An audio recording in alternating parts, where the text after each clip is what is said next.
안녕하세요. 백다마TV의 백송호입니다. 오늘은 ETF 투자할 때뿐만 아니라 재테크할 때 거의 필수 계좌라고 할 수 있는 이 ISA 계좌에 대한 이야기를 해볼까 합니다. 자, ISA 계좌는 만기 이후에 전략이 조금 여러 가지가 될 수가 있습니다. 그냥 예적금처럼 만기됐다 그래가지고 세금 내고 수령하고 이렇게만 써먹기에는 조금 아깝죠. 그래서 일단 크게 보면은 선택지는 두 가지예요. 만기 연장을 하느냐, 해지를 하느냐, 두 가지입니다. ISA 계좌는 만기 연장이 가능해요. 그래서 꼭 3년 이후에 이 계좌를 해지하실 필요는 없다. 그리고 또 어떤 분들은 만기를 5년으로 설정하신 분들도 있을 텐데 그러한 경우에도 역시나 굳이 꼭 해지를 하실 필요는 없습니다. 그러면은 어떨 때 만기 연장을 그냥 하는 게 좋은지, 그냥 해지를 하는 게 또 좋은 전략이 될 수 있는지, 아니면 또 다른 방법이 있는지 설명을 드리도록 할게요. 자, 일단 ISA에서 돈을 찾아가지고 꼭 지출을 해야 되는 케이스가 아니라면은 첫 번째로 고민을 할 수 있는 게 만기 연장이죠. 그런데 만기 연장은 언제 하면 괜찮냐? 이 수익 금액이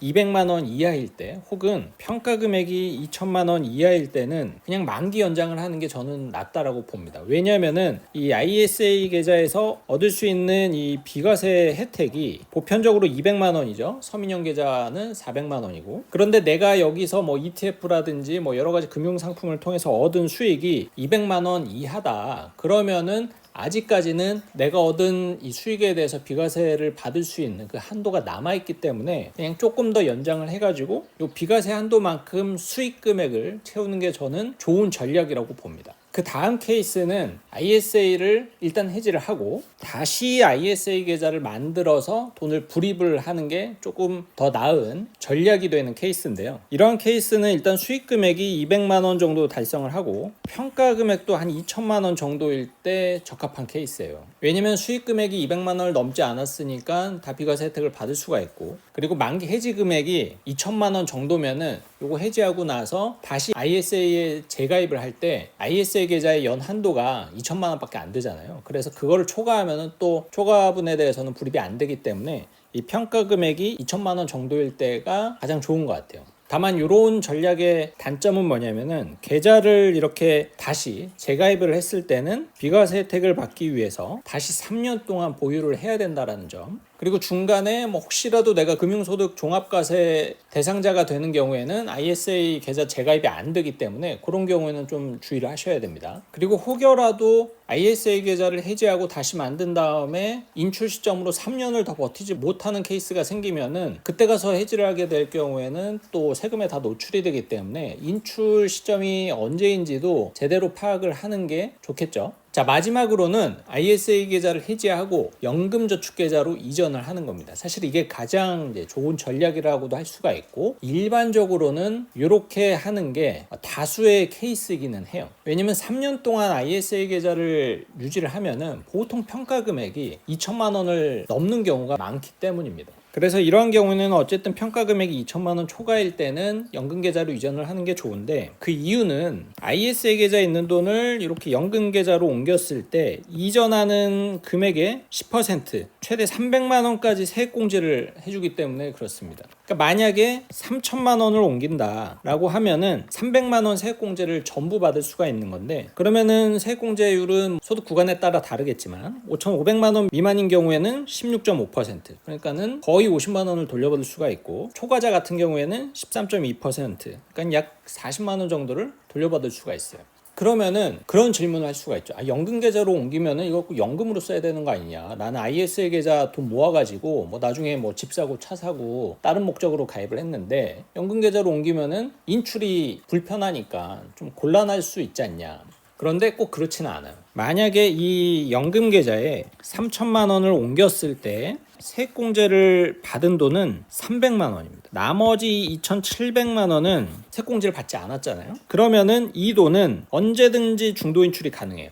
연금 계좌에 돈을 넣어놔도 세액공제를 받지 않은 돈은 언제든지 세금 없이 중도 인출이 가능합니다. 세금은 당연히 없죠. 왜냐면은 이 원금을 인출을 하는 거니까 당연히 세금은 없습니다. 다만 이 2,700만 원을 가지고 여러 가지 ETF로 또 우리는 투자를 할 거잖아요. 그러면은 이 연금 계좌이기 때문에 매수와 매도를 하면서 거기서 발생하는 수익에 대해서는 일단 세금을 안 내니까 과세이연 효과를 일단 누릴 수가 있고, 다만 2,700만 원이 예를 들어서 4천만 원으로 늘어났어요. 그리고 이 4천만 원을 인출하는 경우에는 어떻게 되느냐? 2,700만 원까지는 세금이 없고, 그럼 나머지 1,300만 원에 대해서만 기타 소득세 16.5%를 내고 인출하시면 됩니다. 이게 배당소득세보다는 조금 비싸기는 한데 그래도 그동안의 과세이연 효과를 누렸기 때문에 저는 너무나 괜찮은 절세 전략을 했다라고 생각을 합니다. 그리고 이제 그런 경우도 있을 수 있겠죠. 만약에 3천만 원을 만기 해지를 했는데 3천만 원이 만들어졌고 그게 1월이에요. 1월에 연금계좌에 넣고 12월쯤에 여기서 다시 인출을 해요. 그러면 아직까지는 세액공제를 받지 않았기 때문에 이 3천만 원과 여기서 얻은 수익에 대해서도 아무런 제재 없이 중도 인출을 다 할 수가 있습니다.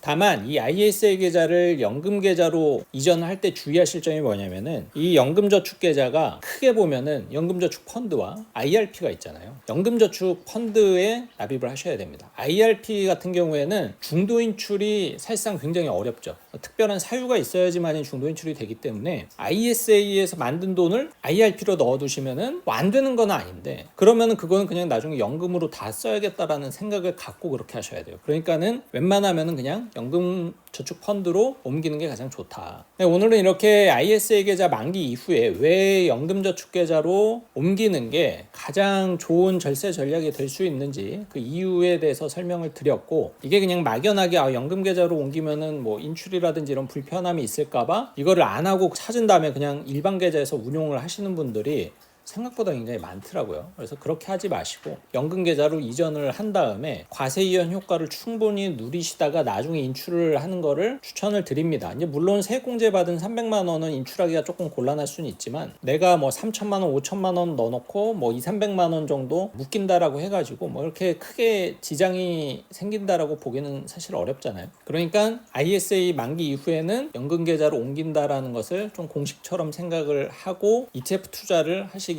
권장을 드리고요. 오늘 내용 여기서 마무리하도록 하고 저는 또 다음 영상에서 찾아뵙도록 하겠습니다.